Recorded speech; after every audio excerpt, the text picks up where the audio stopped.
Okay, let's talk about the mind, mental agility mindset. Okay, so kayaking is a very mental sport. It challenges our mindset, it challenges us to get out of our discomfort zone. And so it's really important to have strategies to face fear, because our brains are designed to assess threats and opportunities. The bad news is the fear is never gonna go away.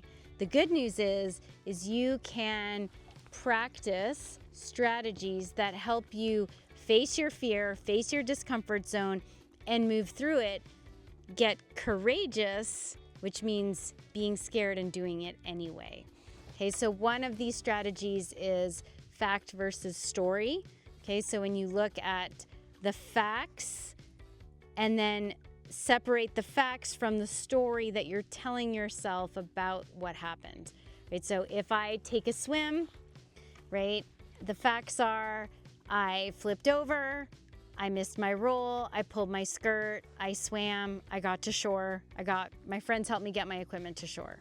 Facts, okay?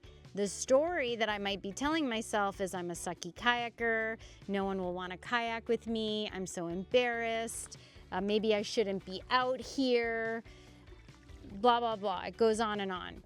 That's all story in my head. None of that is the truth. What happens is that we collapse fact with the story that we're telling ourselves, and even worse, we start to believe that the story we're telling ourselves about what happened is the truth. So to empower ourselves, especially after maybe a challenging experience or before a challenging experience, if you're paddling a rapid that you're nervous about, start separating fact from story. Start noticing the story that you're telling yourself about the rapid or about what happened.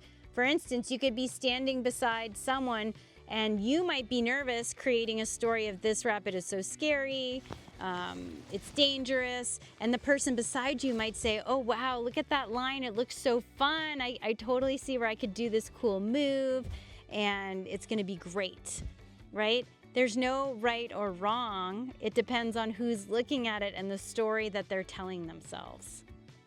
So in the same vein, it's important to reframe, right? Reframe. If you have had a challenging experience, for instance, a swim, right? Instead of saying, oh, that was terrible, again, my skills suck, you could say, wow, that was an opportunity for me to learn, right? I got my boat to shore. Maybe you got your boat to shore, you kept all of your equipment. Maybe you stayed calm, and typically you panic.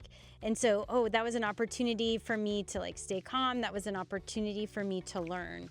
So super important to, again, reframe your story. If you're going to tell yourself a story, you may as well tell yourself a powerful story.